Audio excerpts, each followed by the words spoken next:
qu'en 2024, j'ai décidé de revoir totalement la manière de gérer le budget de mes courses, surtout en tant que maman.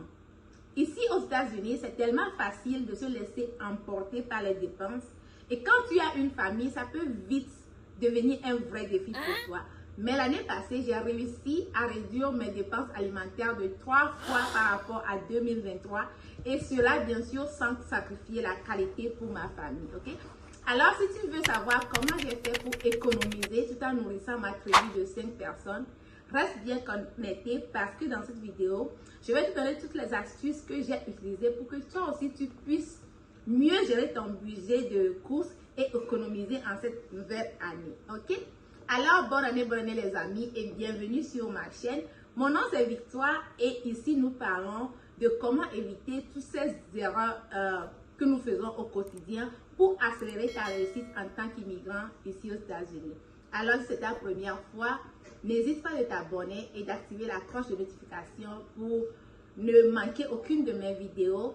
Et laisse-moi un commentaire et moi, je ferai le plaisir de te répondre. Alors, si tu es aux États-Unis et tu peines à contrôler ton budget de courses ou le budget de tes achats alimentaires, si tu ne sais pas comment faire pour diminuer ton grocery shopping, cette vidéo est faite pour toi.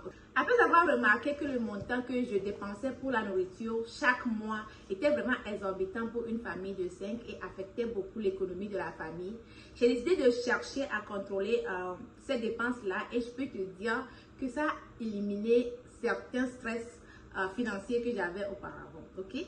On peut noter que les courses est loin des dépenses qui peuvent vraiment ruiner tes finances si tu ne les contrôles pas ici aux États-Unis.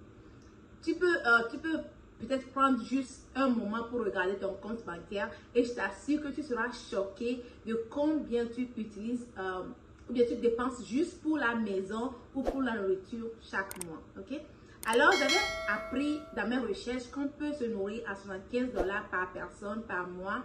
Et ça m'a paru impossible, mais j'ai décidé quand même d'essayer à 80 $ par personne par mois pour ma famille. Et pour ma famille de 5, on avait besoin de 400 $ pour les courses par mois, auquel j'ai encore ajouté 100 $ pour ce que les enfants demandent des fois quand on sort, ou bien si on décide de manger dehors, ce qui arrive parfois. En passant, et à ma grande surprise, cela nous a suffi tout au long de l'année et tu ne peux pas imaginer combien j'ai pu économiser. Alors, pour suivre ma technique, premièrement, tu dois commencer à créer un budget pour tes courses par mois. Ok? Il faut que tu trouves ce montant fixe que tu peux calculer par rapport au nombre de personnes dans ta maison et aux aliments ou bien nourriture que vous aimez bien consommer parce que il faut dire que c'est une dépense très variable qui prend en compte beaucoup de facteurs. Alors, ça ne peut jamais être un montant universel ou bien un montant fixe pour tout le monde. Mais tu peux fixer ça pour toi et s'assurer que c'est ça ton budget et tu peux mettre peut-être 50 $ ou 100 $ de côté pour les premiers mois que tu peux y ajouter en cas où ça déborde, puisqu'il faut dire que ce ne serait pas évident quand tu commences à faire la budgétisation. Alors donne-toi peut-être 2 ou 3 mois pour avoir un montant à peu près fixe. Ok? Tu vas voir que tu vas dépenser un peu plus ce mois-ci et un peu moins ce mois-là.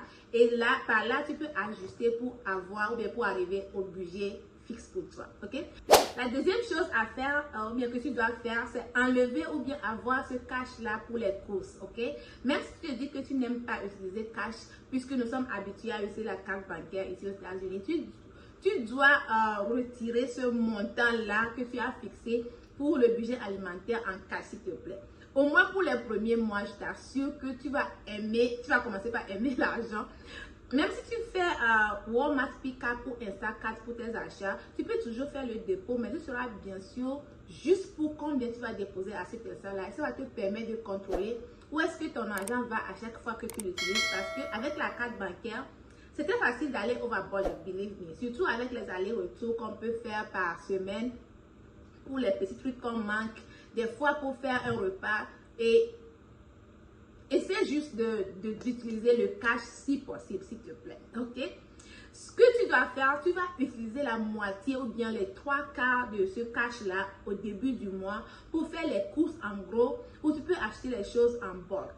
Les ingrédients que tu utilises souvent, je peux les appeler peut-être les bases. Par exemple, pour nous, ici, c'est du riz, du gari, les différentes farines. Bref, tu peux faire ces achats-là dans les magasins, les grands magasins comme Costco ou Sam's Club une fois dans le mois.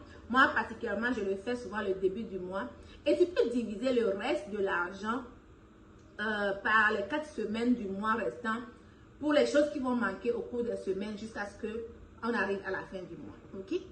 La troisième chose à faire, c'est quelque chose qui n'est pas évident ou pas facile pour beaucoup de personnes, moi y compris, mais cela aide beaucoup et je te dis que tu peux y arriver ou bien tu peux le faire. Okay? C'est d'avoir un plan de repas en avance pour tous les jours de la semaine. Ce que vous allez manger chaque jour de la semaine. Ok? Avant de dire que tu ne peux pas le faire, ce n'est pas que tu dois suivre ça à la lettre. Non, pas toujours. C'est juste que tu vas choisir 6 ou 7 repas que ta famille aime manger en avance pour la semaine et tu peux alterner ces repas-là ou changer les repas entre les jours comme tu veux et ça va t'aider à faciliter la prochaine étape de ma technique. Alors, la quatrième chose à faire, c'est de faire une liste des choses nécessaires à acheter par semaine et faire les achats une fois si possible pour éviter beaucoup les trips ou bien les allers-retours au supermarché par semaine parce que tu as pensé à préparer peut-être quelque chose et tu te rends compte que tu as besoin d'un seul ingrédient et tu dois courir au magasin. Et imagine quoi, une fois au supermarché, tu finis par acheter des choses dont tu n'as même pas besoin. Et des fois, ça arrive à moi que je rentre dans la maison pour me rendre compte que je n'ai même pas acheté la chose la plus importante même pour laquelle j'étais partie au marché au premier lieu. Alors, je t'assure que quand les repas sont planifiés en avance, ça t'aide beaucoup à gérer ton budget et tu gagnes aussi en temps. Ok? Ça enlève toutes ces distractions-là. Alors, qu'est-ce que tu dois faire? Tu dois aussi comparer les prix des condiments et ingrédients. Parce que si tu es sur un budget, il faut savoir que tous les dollars ou bien toutes les pièces comptent. Parce que je viens de réaliser pas pour longtemps que les coûts sont moins chers pour moi quand je les fais à Aldi ou Lidl, plus que quand je les fais à Walmart par exemple. Alors tu peux faire un tour dans un magasin là si tu as ça à côté de toi et tu peux voir bien comparer les prix pour toi-même pour pouvoir rester dans ton budget. Ok? Pour finir, il faut faire le tout possible pour respecter le budget là le mieux que possible, ok? Parce que rien ne va changer sans un plan bien organisé et respecté. On dit toujours qu'il n'y a pas d'argent, mais on laisse échapper cette mauvaise habitude que nous avons à gérer l'argent. $1 de ce côté, $2 par là, et ça peut vite devenir $1000. Alors, il faut savoir combien tu dépenses, le pourquoi tu le dépenses, et si c'est vraiment nécessaire, avant de swipe le 4, tu vas voir une différence dans tes finances cette année-ci. Tu dois aussi savoir que sans un budget, laisse-moi te dire que sans un budget pour toutes les dépenses ici aux États-Unis, ça sera difficile pour toi de t'épargner. Sur ce, nous arrivons à la fin de cette vidéo. Merci de l'avoir suivi jusqu'ici. J'espère que tu as aimé et que tu as pris note et que tu vas essayer ma technique pour que tu puisses aussi économiser de l'argent sur tes courses cette année-ci. N'oublie pas de liker, de t'abonner et de partager avec les personnes qui peuvent en avoir besoin. Et n'oublie pas aussi de lui laisser un commentaire, je ferai le plaisir de te répondre. Ok? Sur ce, pose-toi bien, jusqu'à la prochaine. Bye bye.